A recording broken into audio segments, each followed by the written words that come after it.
Hello guys, today we are going to review the main concepts of chapter 9, which is hypothesis testing for single sample. I also will explain 3 different approaches to solve a hypothesis test. Okay, let's get started. In the first slide, we are going to review some probability calculations. Here are the formulas for population mean and population variance, as well as sample mean and sample variance. Note that formula for sample variance, there is n-1 in the denominator, not n. Let's solve an example. Suppose that x is a random variable with probability distribution of this function. Find the appropriate value of k and then find the mean and variance of x. Let's pause the video and try to solve this question yourself. Don't worry if you couldn't solve it in your first try. Let's solve this question. We know that the summation of all the probabilities where the range of the random variable would be equal to 1. So if we take an integration over the feasible region, we will have something like this.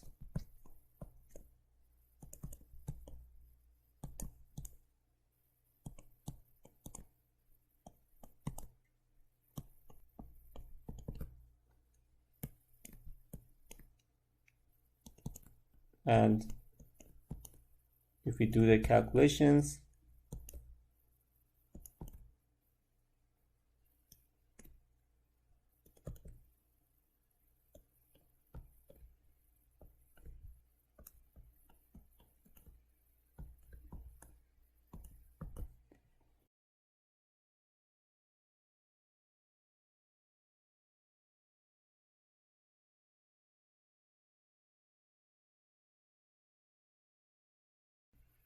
equals to 2k minus 1. We know that this final term should be equal to 1. Therefore, k would be 1. Let's replace k in the function and rewrite the distribution function.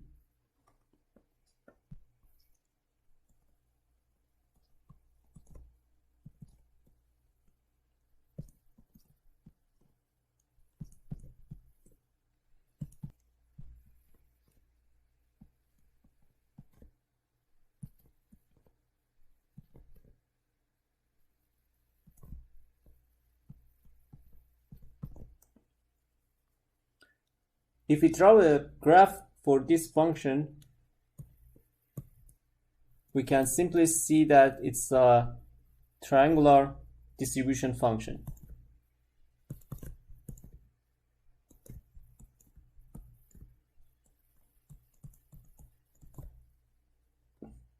Therefore, the mean of this function or expected value of x would be simply 0. And from the triangular distribution, we know that variance would be, if we consider this point A, this point B and C, would be simply a squared plus b squared c squared minus ab minus ac minus bc over 18. And if we replace the values, it would be 1 over 6. We could also calculate this variance using integration formula.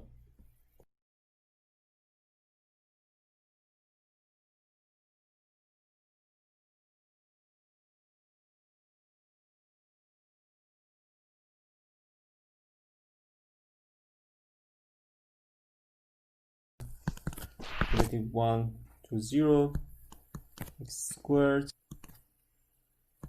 1 plus x dx plus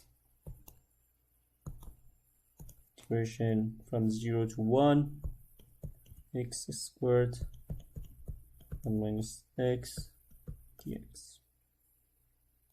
And if we calculate these two integration would be the same answer. Let's review the main concepts. Hypothesis testing is a statement about the values of the parameter of a probability distribution. Here we can see three different hypothesis tests. As you know, we put equality in null hypothesis, and by looking at the H1, which is alternative hypothesis, we can understand what is its sign. So, for example, in the middle hypothesis test, the sign for H0 would be less equal, and for the last one would be great equal to. One way to drive a conclusion for a hypothesis test would be comparing the test statistic with threshold value. Then we can decide to reject or fail to reject the null hypothesis.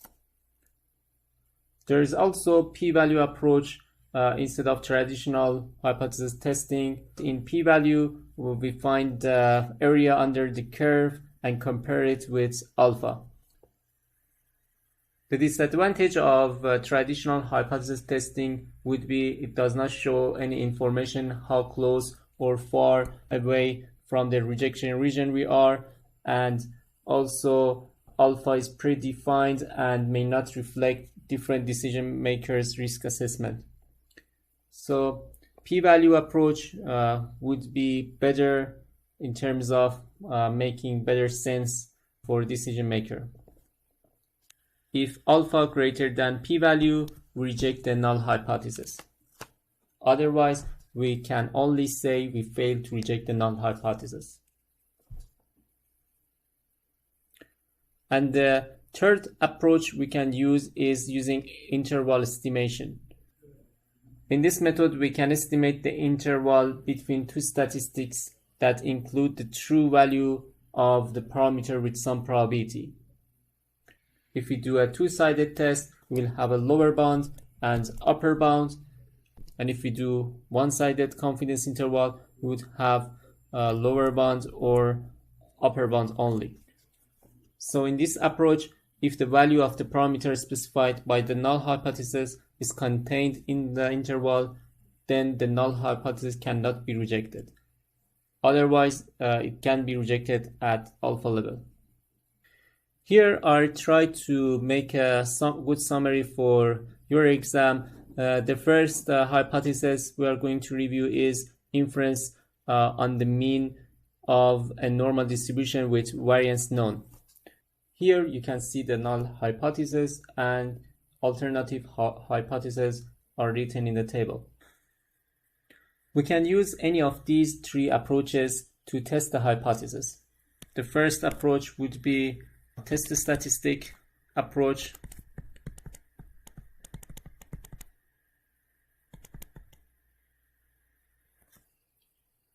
The second approach would be p-value approach.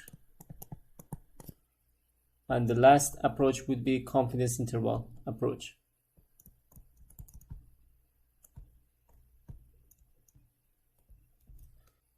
If any of these conditions in the table satisfies for one test, we can say we go with H1 and we fail to reject that specific hypothesis.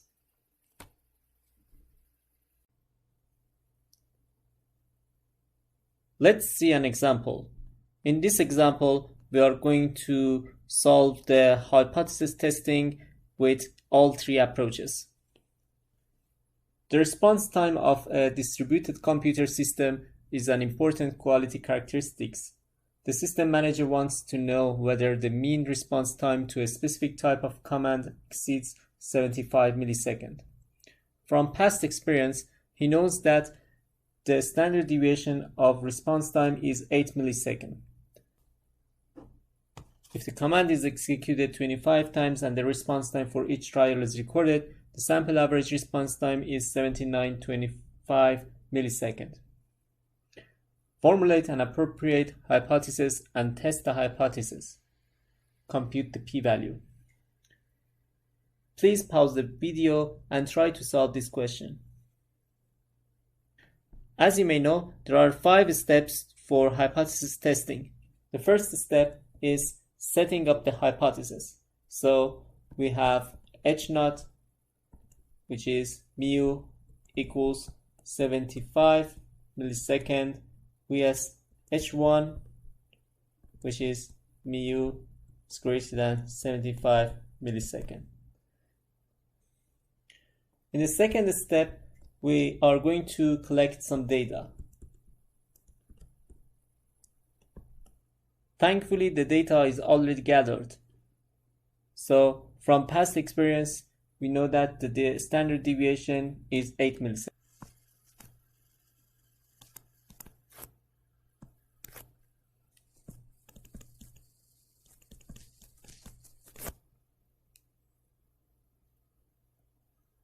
And sample size is 25. Also, we have X bar equals to 79.25. In the third step, we are going to calculate the test statistic.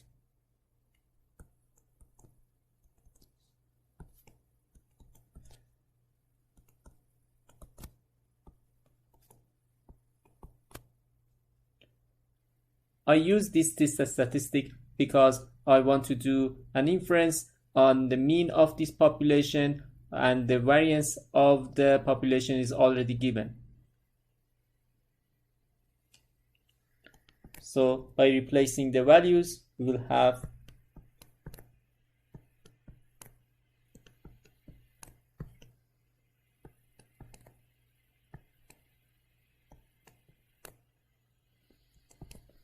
.656. The next step would be comparing Z0 with Z alpha.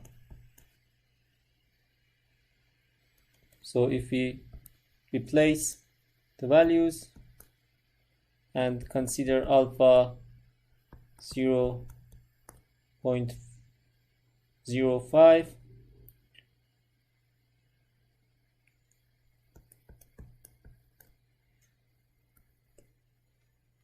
Z0 is greater than Z alpha. And finally, we make a conclusion, and we can say reject null hypothesis. In other words, the mean response time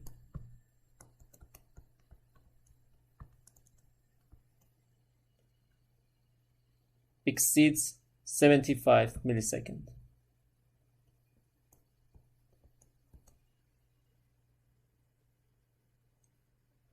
We could also use p-value approach.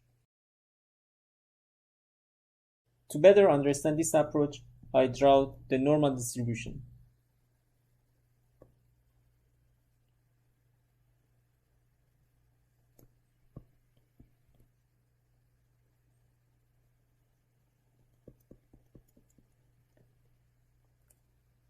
The area after point Z alpha would be 0.05. We also have the value for Z naught, which is 2.656. And the blue area would be p-value. And if you do the calculation, it would be 1 minus phi of Z naught, which would be equal to 0.004. And since p-value is less than alpha,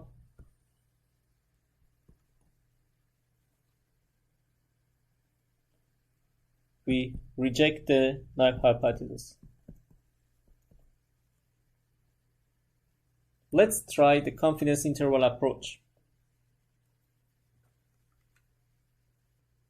Let's go back to the table and find the hypothesis test.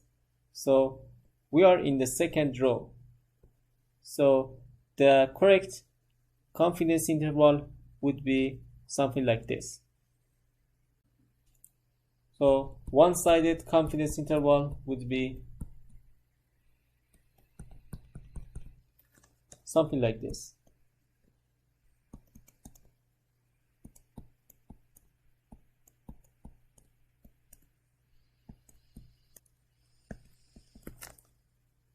And if we replace the values, we will have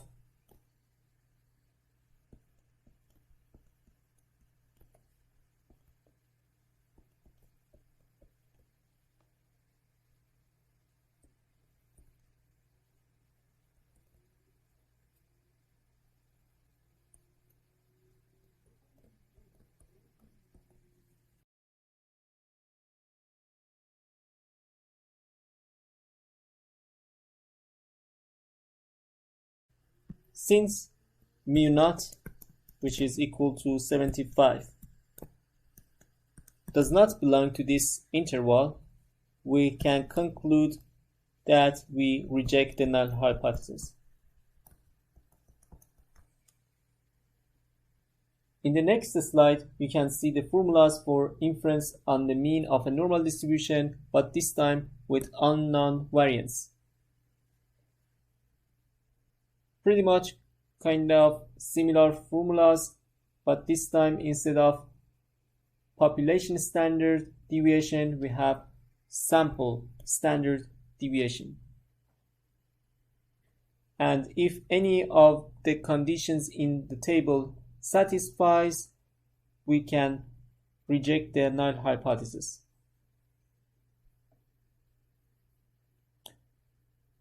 Next slide is inference on the variance of a normal distribution. And since this function is not symmetric, we need to calculate p-value manually. Now let's solve another question. Consider this hypothesis test, which is on population variance. What are the critical values for the test statistic chi-square naught for the significance level alpha equals to 0.01 and sample size n equals to 20? After that, suppose s equals to 1 and find the confidence interval and test the hypothesis. Please pause the video and try to solve this question yourself. In order to solve this question, we need to use inference on the variance of a normal distribution. And first, we need to find these two critical values.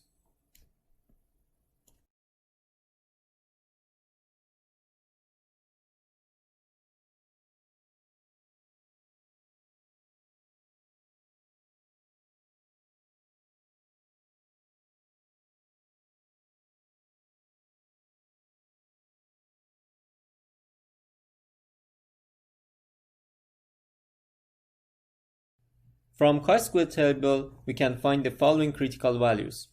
So the first value would be from this column and this row, which is 38.58, and the second value would be from this column and the same row, which is 6.84. Now we are ready to calculate the confidence interval. So by replacing the values, we will have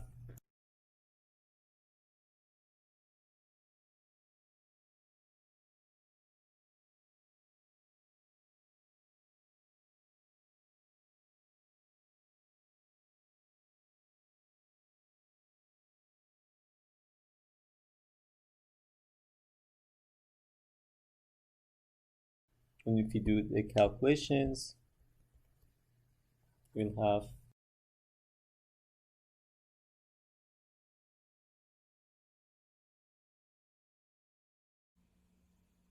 now let's go back to the confidence interval condition. So if the given variance is not in the interval, we can say we reject the null hypothesis. So because sigma naught squared equals to 7, which is not in the confidence interval, we can say we reject the null hypothesis. In this slide, you can see the formulas for binomial parameter. This test is based on normal approximation of the binomial distribution. Finally, let's talk about type 1 and type 2 error. Type 1 error happens when we reject H0 when H0 is true. Alpha is the probability of type 1 error. Notice that alpha is not type 1 error, and alpha is the probability of type 1 error. Type 2 error is failing to reject H0 when H0 is false, and beta would be the probability of type 2 error. We also have a power which is 1 minus beta. Note that if we increase the sample size, both types of error would be decreased. However, we will increase the inspection cost. Here are provided a proof for beta calculation for inference on the mean of a normal distribution when variance is known. Knowing the proof is not required for your exam, but I just want to show you how can we derive this compact formula for this specific inference. So if we write the definition for beta, probability of type 2 error equals to probability of failing to reject H0 when H0 is false. We can rewrite this condition like this. This is the failing to reject H0 condition, and this one represents H0 is false. We can rewrite the condition part like this, which shows true mean is different off by delta. And if we open the left hand side and do the calculation, we will reach to this formulation. And now, since x bar follows a normal distribution, we can standardize with the true mean and do the calculation until we reach to the end. Now let's solve the final question. The mean contents of coffee cans filled on a particular production line are being studied.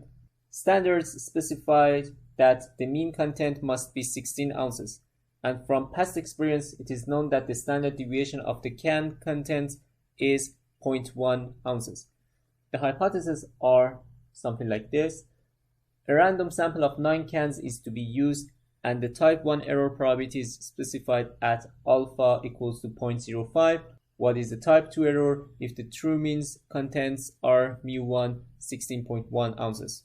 Please pause the video and try to solve this last question. Now let's solve the question. From the previous slide, we know that for a two-sided test like this, beta would be something like this.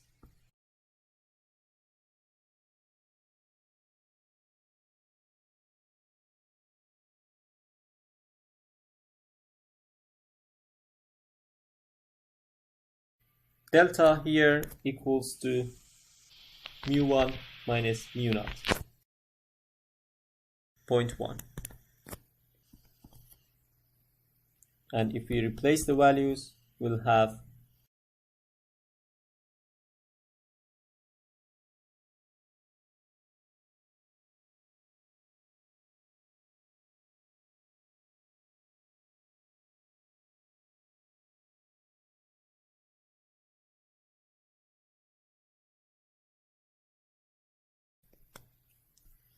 thus beta would be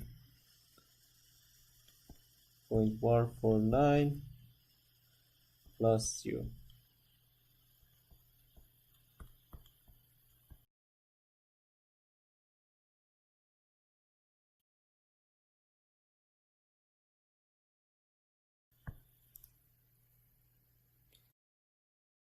Thank you for watching this video. I hope you do well in your exam. If you have any question, please do not hesitate to contact me.